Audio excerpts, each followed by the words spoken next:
नमस्कार। आप देख रहे हैं क्यू वाइब और मैं हूं प्रवीण झा। बात बंगाल की ही करेंगे और बंगाल में आज बात करेंगे फाल्टा विधानसभा सीट की, क्योंकि आज फाल्टा विधानसभा सीट पर रीपोलिंग हुआ है और मतदान प्रतिशत भी बहुत ज्यादा है, यानी कि 86% से ऊपर गया है मतदान प्रतिशत।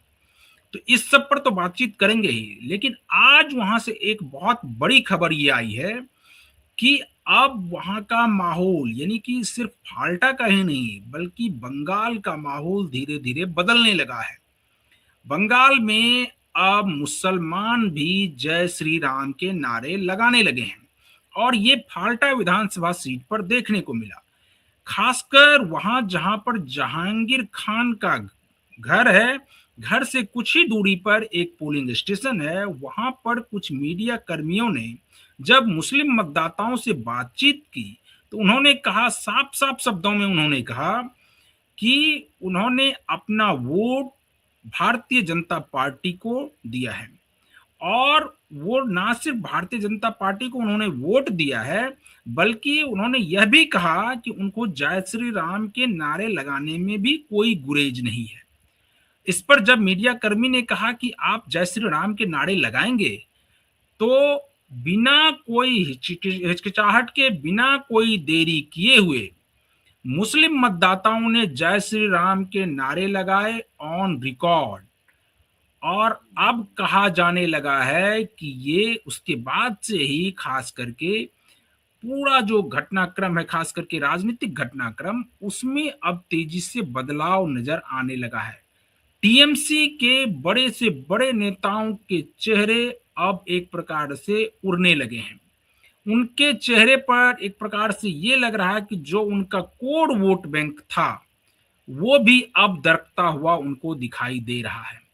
अभी कल ही हम लोगों ने आपको बताया था कि किस प्रकार से ममता बनर्जी की पार्टी के 46 विधायक बुलडोजर एक्शन के खिलाफ जो धरना प्रदर्शन हो रहा था विधानसभा परिसर में, उसमें 46 विधायक नहीं पहुंचे थे। और आज एक और उससे भी बढ़कर खबर आ गई कि 15 मुस्लिम उम्मीदवार जो खास करके उनके जीते हुए हैं, जो विधायक हैं अभी वर्तमान में, वो कांग्रेस के संपर्क में दिल्ली में है। यानी कि अब एक प्रकार से टीएमसी में टूट लगभग लगभग तय माना जा रहा है कि टीएमसी टूटेगी ही टूटेगी। एक तो कल 46 विधायक और आज 15 मुस्लिम विधायक जो है वो कांग्रेस के संपर्क में। यानी कि अगर ये 2/3 का आंकड़ा बैठ जाता है तो ये माना जाए कि ये बहुत जल्द जो है वो टीएमसी टूट जाएगी। और कहा तो ये जा रहा है कि अगर ऐसे ना भी टूटे तब भी खंड खंड टीएमसी हो जाएगी। और इसी सब पर आज बातचीत करने के लिए इस वक्त हमारे साथ जुड़े हुए हैं वरिष्ठ पत्रकार संजीव प्रियदर्शी जी। संजीव जी, आपसे हम ये जानना चाहेंगे, क्या बंगाल का पूरा माहौल बदलने लगा है? क्या बंगाल में जिस प्रकार से लोग ये कह रहे थे कि नहीं वहां तो कुछ भी नहीं बदल सकता है, शुवेंदु अधिकारी जब सीएम बने तो उन्होंने कहा था कि अब बंगाल में बदलाव आपको बहुत तेजी से देखने को मिलेगा। और जिस दिन भारतीय जनता पार्टी की सरकार बनी उसके बाद से ही किस प्रकार से मंदिर के ताले खुलने लगे थे, ये सभी लोगों ने देखा है। हमारे दर्शक भी कई सारे वीडियोस देखे होंगे। लेकिन अब जिस प्रकार से मुस्लिम मतदाता और मुसलमान जय श्री राम के नारे लगा रहे हैं, उससे क्या लगता है कि अब बंगाल में बदलाव होने लगा है? क्या बंगाल भी राम राज्य की ओर बढ़ चला है क्या? नमस्कार आपको प्रवीण जी और आपके दर्शकों को मेरा नमस्कार। निश्चित रूप से बदलाव प्रकृति का नियम है और इस नियम से टीएमसी, ममता बनर्जी, अभिषेक बनर्जी कैसे बच सकते थे? जो पाप उन्होंने किया 15 साल, अब वो पाप पेट फाड़ कर बाहर निकला। अब एक पार्टी जिसने 15 साल राज किया हो, उसकी इससे बड़ी दुर्दशा क्या हो सकती है कि धरना प्रदर्शन में 80 में से लगभग 50 विधायक फरार हो जाएं। कैंडिडेट चुनाव लड़ने, जो डायमंड हार्बर मॉडल जिसमें 7 लाख वोट से ये जीता था अभिषेक बनर्जी, उस मॉडल का दूसरा पोस्टर बॉय या कहिए सेनापति ये जहांगीर खान, ये मैदान हम्म छोड़कर भाग गया, और इसका हम्म जो शासक था, यानी इसका जो माई बाप था अभिषेक बनर्जी, वो पलट के उसने नहीं देखा। हम्म कोई प्रतिक्रिया नहीं है, बस ये कहा जा रहा है कि जहांगीर खान भाग गया तो कोई बात नहीं है। अब ये सोचिए हम्म कि प्रचार करने अगर कोई सांसद अपने लोकसभा क्षेत्र में ना जाए, यानी हम्म क्योंकि फाल्टा जो है डायमंड हार्बर लोकसभा सीट के तहत आता है, और वहां बिल्कुल। प्रचार करने नहीं गया तो जहांगीर खान जान बचा के भागा। और हम्म जितने पाप किए हैं वो जहांगीर खान को खुद पता है, शाहजहां शेख को पता है, शौकत मोल्ला को हम्म पता है, फिरहाद हकीम को पता है, अनुव्रतो मंडल को पता है, और जो टीएमसी की यूनिट है, आपको आप देखिए, पंचायत पंचायत स्तर पर उनके खिलाफ कार्रवाई हो रही है, और कानूनी कार्रवाई हो रही है। कोई व्यक्ति बिल्कुल। कानून हाथ में नहीं ले रहा है, कानून हम्म अपना काम कर रही है। और जो नेक्सस था इनका, ये तोलाबाज, कमीशनबाज, कट कमीशन खोर जितने थे और जितने अपराधी थे, और खास करके उसमें कुछ हम्म जिहादी एलिमेंट भी थे जो अपने उद्देश्यों को सफल करने में लगे हुए थे, अपने मिशन में लगे बिल्कुल। हुए थे, उन सब पर जो है प्रहार हुआ है। और मैं यही कह सकता हूं, और हम्म सबसे बेहतरीन बात यही कह सकता हूं, वाजपेयी जी ने जो कहा था लोकसभा में, जब वो अविश्वास प्रस्ताव का सामना कर रहे थे, उन्होंने कहा था कि बीजेपी से लड़ना है लड़िए, लेकिन हम्म भगवान राम से मत लड़िए, सब निपट हम्म जाएंगे। सब निपट रहे हैं। और मुझे लगता है कि प्रकृति का नियम भी है कि पाप अधिक दिनों तक साथ नहीं देता है, तो इनके पाप के घड़े फूट गए हैं। और मैंने हम्म तो यहां देखा, और आपने बताया भी, कि जहांगीर खान के घर के बगल के मुस्लिम समाज के लोग भी जय श्री राम का नारा देते हैं। क्यों हम्म दे रहे हैं? क्योंकि उन्होंने देखा कि 4 मई के बाद बदला नहीं, बदलाव हुआ है। हम्म बदला नहीं लिया गया है, कोई ऐसा बिल्कुल। बदला नहीं लिया गया है। और जितने भी वीडियो टीएमसी ने पोस्ट किए हैं, चाहे कुछ जगह हम्म आगजनी की बात कर दी हो तो शॉर्ट सर्किट लगा और उसमें हिंदुओं के ज्यादा दुकान जले, तो ये हम्म प्रोपेगेंडा जो था कि बीजेपी आएगी तो माछ भात बंद हो जाएगा। मैं वीडियो देख हम्म रहा था कि 5 रुपए हम्म में सरकारी स्तर पे वहां मछली भात खिलाया जा रहा है लोगों को। हम्म तो सारा प्रोपेगेंडा नैरेटिव सब खत्म हो गया टीएमसी का। उनके हम्म विधायक भाग रहे हैं चूहों की तरह, और चूहे भागते हैं जब नाव डूबने की ओर होती है, सबसे पहले चूहे भागते हैं।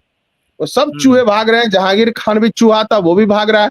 अभी मैंने थोड़ी देर पहले वीडियो देखा, जो संदेश खाली का पापी है, शाहजहां हम्म खान, शाहजहां शेख, शेख। वो कोर्ट, इधर इस कोर्ट से उस कोर्ट भाग रहा है। कोर्ट जेल में हम्म ही है वो, उसको कोर्ट में पेश किया जा रहा है। तो और कमीशन जो बना है वो 21 के, हम्म और ये भी बोला है शुभेंदु बाबू ने, ये बोला है हम्म विधानसभा में कि किसी को डरने की जरूरत नहीं है। लेकिन जिसने 2021 में हम्म बीजेपी, सीपीएम और कांग्रेस के वर्करों की हत्या की है, उनके घरों में घुस के रेप किया है, उनको डरने की जरूरत है कानून से, बीजेपी के वर्करों से नहीं।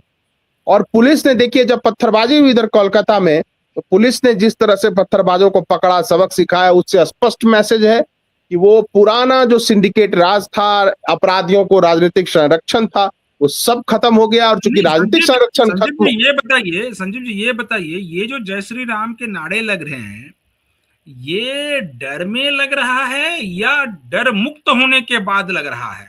क्योंकि कहा यह जा रहा था कि अगर उस इलाके में जो जहांगीर खान कहेगा वही होगा, तो अब तो ऐसा होता हुआ, और अगर वो इतने बड़े बाहुबली उस एरिया के थे, तो फिर उनका भय तो आगे भी आना चाहिए उसका। अभी अचानक से 20-22 दिनों में ही ये भय क्या खत्म हो जाएगा लोगों का? उनको ये भय नहीं रहेगा कि फिर से जहांगीर खान वापस आ सकते हैं? क्या ये भय बिल्कुल ही खत्म हो गया है क्या भारतीय जनता पार्टी की सरकार बनते ही? देखिए, कोई भी बाहुबली किसी भी राज्य में बिना राजनीतिक संरक्षण और बिना पुलिस प्रशासन के संरक्षण के बन ही नहीं सकता। हम्म क्योंकि आप कानून तोड़ेंगे, एक कॉमन आदमी कानून तोड़ दे, उस पर तुरंत सजा होती है, तुरंत पकड़ा जाता है। तो हम्म राजनीतिक संरक्षण था। इसको हमारे दर्शक इस लिहाज से समझ सकते हैं कि जब हम्म बिहार में आरजेडी की सत्ता थी, तब मोहम्मद हम्म शहाबुद्दीन भी बाहुबली था, साधु यादव भी बाहुबली थे। और जैसे बिल्कुल। ही नीतीश जी की सत्ता आई, ये सब कहाँ चले गए, इनका बाहुबल कहाँ चला गया। इसी तरह हम्म अतीक अहमद जो है, मुलायम और यूपी में। अखिलेश की सत्ता में बहुत ताकतवर थे। मुख्तार अंसारी गाजीपुर में जीप पर हम्म बैठकर बंदूक लहराता हुआ घूमता था, और गाजीपुर के दंगों में उसकी कितनी भूमिका थी सब जानते हैं। तो हम्म वो सब खत्म हो गए, इतिहास में काले अक्षरों से लिखे गए उन सब के नाम।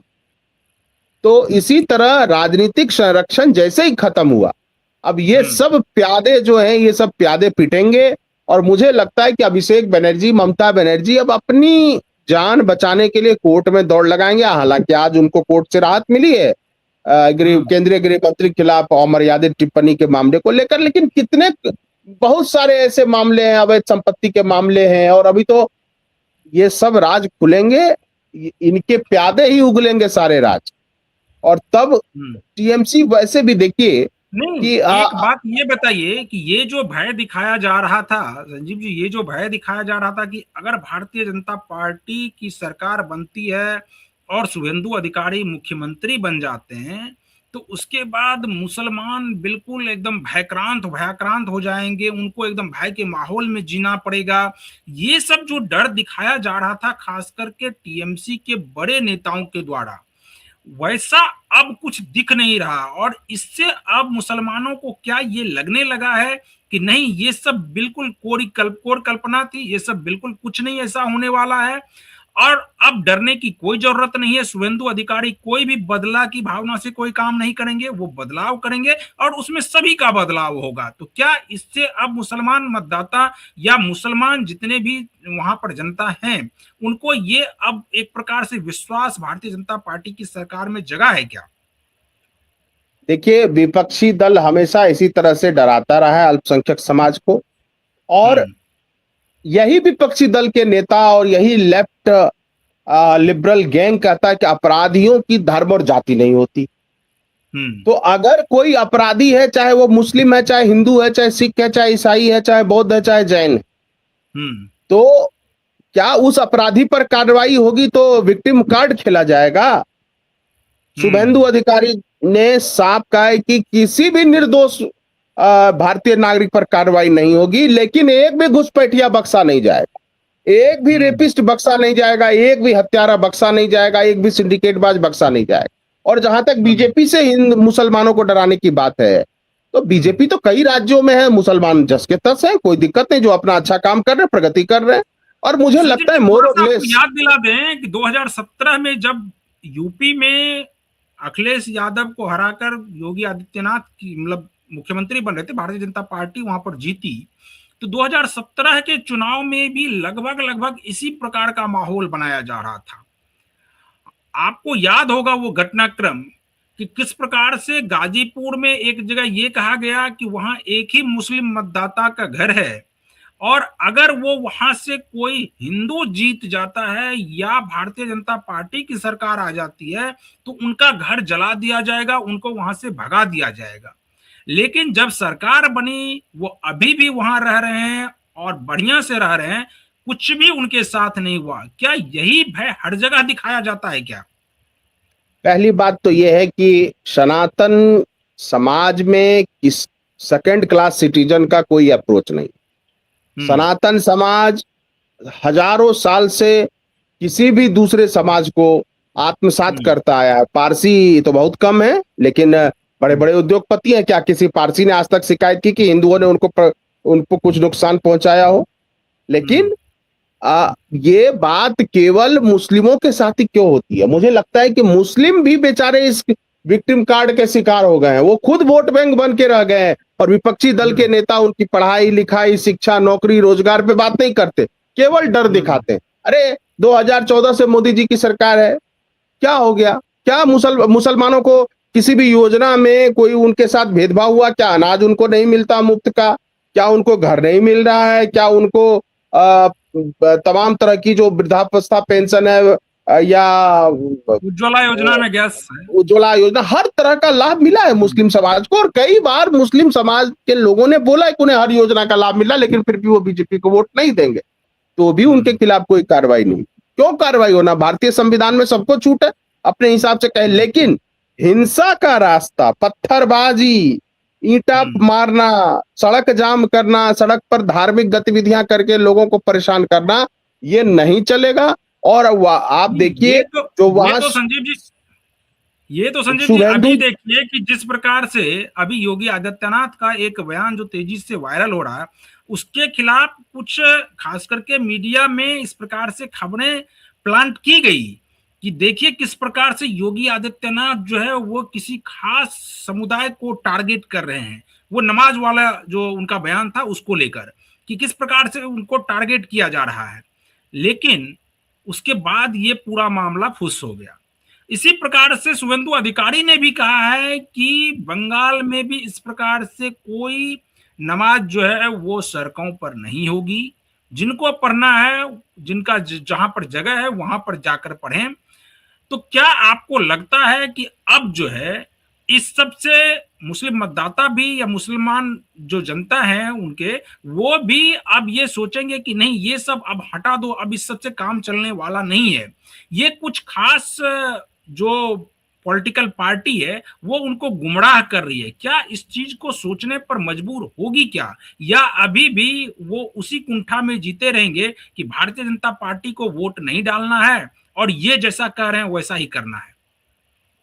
नहीं, देखिए, तो मुस्लिम समाज के विद्वान लोग हैं और बहुत सारे विद्वान लोग हैं, वो उनको तय करना है क्या करना है। लेकिन देखिए, शुभेंदु अधिकारी जी का जो फैसला है उसमें कहीं भी केवल मस्जिद शब्द का प्रयोग नहीं किया गया है। धार्मिक स्थल, उसमें मंदिर भी है, मस्जिद भी है, गुरुद्वारा भी है, चर्च है भी है, और उसमें एक सीमा दी गई 65 डिसिबल। 65 डिसिबल से ज्यादा, 65 डीबी से ज्यादा नहीं जाएगा लाउड स्पीकर का आवाज, और ये मंदिरों के लिए भी कहा गया है। तो इसमें भेदभाव कहाँ है? ये तो पैमाना है जिसको अदालत ने भी तय किया है कि 65 डीबी से ज्यादा होने पर लोग परेशान होते हैं। क्यों डीजे पर पाबंदी लगती है ना, चाहे वो कोई भी जुलूस हो, वो डीजे से बुजुर्ग परेशान होते। देखिए, मेरा ये कहना है कि वक्फ की इतनी जमीनें हैं, सिया जो अकीदतमंद हैं, सिया मुस्लिम भाई लोग जो हैं, वो तो अपने इमाम बाड़ों और वक्फ की प्रॉपर्टी को संरक्षित रखते हैं और उसी में नमाज और जो भी करते हैं उसी में करते हैं। ज्यादातर ये आरोप मुस्लिम समाज के दूसरे सेक्ट पर लगता है कि उनकी वक्फ की जमीनात तो बहुत ज्यादा है, तो उस जमीन में क्यों नहीं नमाज अदा की जाएगी। जो बीच सड़क पे नमाज अदा करना, देखिए सड़क पर गंदगी भी होती है, कोई गाड़ियों वो होता है, कचरा होता है, क्या कोई भी धार्मिक, देखिए पवित्र है, नमाज भी पवित्र है और पूजा भी पवित्र है, क्या एक अपवित्र जगह पे उसको पवित्रता मानी जाएगी? मेरा ये सवाल है मुस्लिम भाइयों से भी। और अगर इसकी तुलना कोई बहुत सारे लेफ्ट लिबरल्स करते हैं कि कांवड़ यात्रा भी जाती है, वो कांवड़ यात्रा होती है, कांवड़ की पूजा मंदिरों पे होती है, हरिद्वार में होती है या उनके गांव में होती है। कांवड़ में तो जल होता है, यात्रा होती है, वो पूजा नहीं होती है उस जगह पे। मैं ये कह रहा हूं कि जो जहां भी नमाज की जगह है वो हो, या पूजा का जगह हो, या अरदास का जगह हो, वो पवित्र जगह है। ये तो उसी प्रकार से हो गया कि आप अगर मान लीजिए मस्जिद जा रहे हैं, उस दौरान आपको रोका जा रहा हो, ये तो उसी प्रकार से है ना। कांवड़ यात्रा तो ये है कि वो एक जगह से जल उठाते हैं और अपने घर तक जाते हैं या किसी मंदिर में जाते हैं, तो उस दौरान वो यात्रा करते हैं। तो आप भी तो उसी तरह से घर से निकलकर मस्जिद तक की यात्रा करते हैं। तो अगर वो यात्रा करते हैं तो उसमें कोई पाबंदी तो नहीं है। पाबंदी तो इस पर है कि अगर आप सड़कों पर बैठकर वहां नमाज अता करने लगते हैं तब पाबंदी है। बिल्कुल, और उसमें एक चीज ये भी है, देखिए दोपहर के समय में जैसे एक कहा गया कि दुर्गा पूजा भी तो सड़क पे पंडाल बनते हैं, लेकिन वो साल में एक बार होता है बंगाल में, और पूरे बंगाल में होता है। शुक्रवार जो जुमा होता है हर सप्ताह होता है। अगर इस हिसाब से जोड़िए तो हर महीने में अप्रोक्स 4 बार और साल में 48 बार, यानी साल में 48 दिन आप सड़क पे आके नमाज पढ़ेंगे। It's not practically possible. और वो पवित्रता का भी मैंने चर्चा किया, और जैसे मैंने देखा पंजाब में, देखा मैंने कि जब श्री गुरु ग्रंथ साहिब जी का वो निकलता है, वो बिल्कुल आगे आगे सफाई होती है, आगे आगे पानी पहले सफाई होती है, उसके बाद भी जब निकलता है तो पानी छिड़का जाता है, पूरा पंच प्यारे से पहले पानी छिड़का जाता है उनके बर्थडे से पहले, और उसमें झाड़ू भी दिया जाता है। तो पवित्रता के साथ ही किसी भी धार्मिक प्रक्रियाओं को, कर्मकांड को करना चाहिए। वो हर धर्म में है पवित्रता। हज जाते हैं तो भी बहुत सारे पवित्रता के नियम है कि एक वस्त्र पहनना है, सफेद धोती, बाल मुड़वाना है। तो इसी तरह रिचुअल्स, अगर आप धार्मिक क्रियाकलाप करते तो सब सफाई की भी जरूरत है। और सड़क पर मुझे लगता है किसी को आके इस तरह से नहीं करना चाहिए। हर सप्ताह आप करेंगे तो बिजी आवर में पूरा कलकत्ता जाम हो जाता था, लोग शिकायत करते थे इस बात। और ये मुझे लगता है कि आज जो बहुत सारे लोगों ने वीडियो देखा होगा कि जहांगीर खान के गांव के लोग जय श्री राम का नारा लगा रहे। देखिए, भारत के कॉमन हिंदू, मुस्लिम, सिख, ईसाई को किसी से कोई विवाद नहीं है, लेकिन बिल्कुल।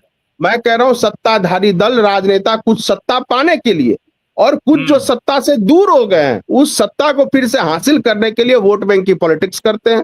बाकी मुझे लगता है कहीं कोई दिक्कत नहीं। बंगाल में मुझे लगता है 1-1.5 करोड़ मुस्लिम समाज के लोग रह रहे हैं, सब अपने अपने हिसाब से जी रहे हैं, लेकिन कोई अपराधी अगर हिंदू ही होगा, मुस्लिम होगा, अगर उस पर कार्रवाई होगी तो उसको उस रंग में नहीं देखा जाना चाहिए कि उसकी धर्म, क्योंकि लेफ्ट और लिबरल गैंग का ही करना है कि रेपिस्टों की और आतंकवादियों की धर्म और जाति नहीं होती।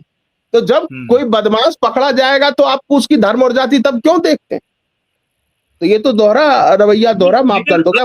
हालांकि हालांकि संजीव जी, इस पर हम लोग कल एक विस्तृत कार्यक्रम करेंगे, लेकिन आज उसके बारे में थोड़ी सी जानकारी हम अपने दर्शकों को दे दें कि जिस प्रकार से हुमायूं कबीर ने कहा है कि वो कुर्बानी में चाहे कोई भी जानवर हो उसकी कुर्बानी दी जाएगी, चाहे वो गौ माता ही क्यों ना हो, यानी गाय की भी कुर्बानी दी जाएगी।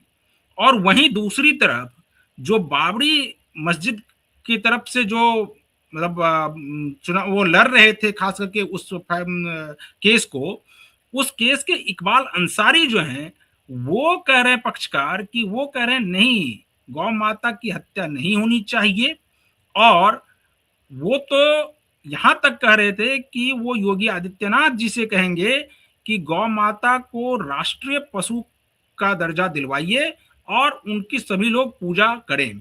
तो ये जो विरोधाभास है, इस पर हम लोग कल विस्तृत चर्चा करेंगे, लेकिन क्या आपको लगता है कि इसके जरिए फिर से इसको और उकसाने की कोशिश की जा रही है? देखिए, मेरा मानना है कि किसी भी एक धार्मिक समूह को दूसरे धार्मिक समूह की भावनाओं और आस्थाओं पर गलत बयान नहीं देना चाहिए। चाहे वो कोई हिंदू हो, वो मुस्लिम समाज को लेकर, उनकी आस्था को लेकर कुछ ना बोले। और मुस्लिमों समाज के भी नेताओं और रहनुमाओं को चाहिए कि वो सोच समझ कर बयान दे। और मुझे लगता है कि कुर्बानी के लिए बहुत से जानवर हैं। भैंस है, कटरे हैं, भैंस के बच्चे होते हैं, वो हैं, बकरी है, बकरे हैं, भेड़ हैं, ऊंट हैं। केवल एक ही गौ के लिए आपको क्यों आकर्षण है? वो जानबूझ के आप बहुसंख्यक समाज को आप चढ़ाना चाहते हैं, तो ये बंद होना चाहिए, ये हमारी मांग है। और इसमें देखिए, अभी जो स्थिति है, खाद पर यूरिया पे $15 अरब हर साल हम इंपोर्ट करने में खर्च करते हैं। अगर गायों हो तो वो गोबर तो गल्फ नेशन ले जा रहा है भारत से खरीद के। अगर होगा तो मैं पूरा डाटा कल दूंगा कि कितने अरब डॉलर का गाय का गोबर जो है, भारतीय गाय का गोबर गल्फ नेशन ले गया खरीद के, जो कि मुस्लिम बहुल देश है, जिसमें इस्लाम उनका स्टेट रिलीजन है। इसके बावजूद वो गोबर क्यों ले गए? तो गोबर और गौमूत्र जो है यूरिया और खाद का सप्लीमेंट हो सकते हैं, और उससे हमारे देश में कैंसर के केसेस में भी बहुत कमी आ सकती है। इसलिए मुस्लिम समाज के कुछ लोग जो भड़काऊ बयान दे रहे हैं, जानबूझ के बहुसंख्यक समाज को चिढ़ा रहे हैं, उनको ये कहना चाहिए कि कुर्बानी उसमें नफ्स की है। नफ्स मतलब बुरी आदतों की कुर्बानी, जहां तक कि हमने सुना है। और जहां तक कि बार बार हमने मुस्लिम जो मौलाना है उनके मुंह से सुना है कि लॉ ऑफ द लैंड को मानने का आदेश जो है मोहम्मद साहब ने भी दिया है, और कुरान में भी है कि जिस देश में आप वतन में रहे उस वतन के कानून को माने। तो कानून माने। और यही हुमायूं कबीर क्यों नहीं अब इस बात की जिद करते हैं, या मुस्लिम रहनुमा इस बात की जिद क्यों नहीं करते हैं कि जो बच्चे दीनी तालीम ले रहे हैं उन बच्चों को दुनियावी तालीम भी चाहिए, कंप्यूटर भी चाहिए, एजुकेशन भी चाहिए। आज AI का जमाना है, क्या करेंगे मुस्लिम बच्चे? आपने आबादी बढ़ा ली और उसके लिए इकोनॉमिक सोर्सेज नहीं है, तो क्या करेंगे? जैसे कि योगी जी ने बोला कि भाई अगर तुम्हारे पास एक कमरा है तो क्यों 10 बच्चे पैदा कर रहे हो? पहले घर बनाओ। तो लड़ाई अब एजुकेशन की है, किसी जानवर को कुर्बानी देने की नहीं है। और गौ को हम लोग माता सनातन में इसलिए कहा गया है कि अगर किसी माँ की डेथ हो जाए और बच्चा हो, उस बच्चे को गाय के दूध से पाला जा सकता है।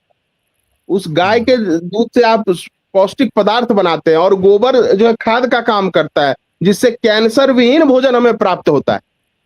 जब से यूरिया और केमिकल फर्टिलाइजर का इस्तेमाल हुआ, भारत में कैंसर बढ़ा, डायबिटीज बढ़ा, BP बढ़ा, और बहुत सारे रोग बढ़े। तो उसका एक साइंटिफिक रीजन है उसका। और गाय में देखिए, जो गाय को पालते हैं वो जानते होंगे कि अगर आपके घर में कोई शोक हो जाएगा तो गाय के आंखों से आंसू निकलने लगता है। तो गौ के अंदर जो भावना है वो मानवीय भावना को टच करते है, उसके अंदर संवेदना है। आप खुश रहेंगे, गाय भी देखिए कितनी खुश रहेगी, आप उदास रहिए, गाय उदास हो जाएगी। तो ये भावनाएं होती हैं, तो उनमें इमोशंस हैं गाय में। इसलिए मुझे लगता है कि हम बार बार ये क्यों कहते हैं कि उसी की हत्या करके कुर्बानी कबूल होगी। और जहां तक मुझे कहानी याद है, जो इब्राहिम थे उन्होंने तो भेड़ की बलि, मतलब वो तो अपने बेटे की बलि दे रहे थे, लेकिन ऊपर वाले ने बेटे के जगह भेड़ रख दिया, तो भेड़ की ही कुर्बानी करिए। अगर उदाहरण इब्राहिम से लिया गया है तो भेड़ की कुर्बानी कीजिए, क्या ये भड़काऊ बयान हुमायूं कबीर तो ले डूबे टीएमसी को। एक तो बाबरी मस्जिद बना रहे थे, अब उनको बाबरी मस्जिद नहीं बनाना है, अब उनको जानबूझ के फिर हिंदुओं को चिढ़ाना। तो मुझे लगता है ये सब करने से, देखिए मैं सभी समाज के लोगों से यही कहूंगा कि पढ़िए लिखिए।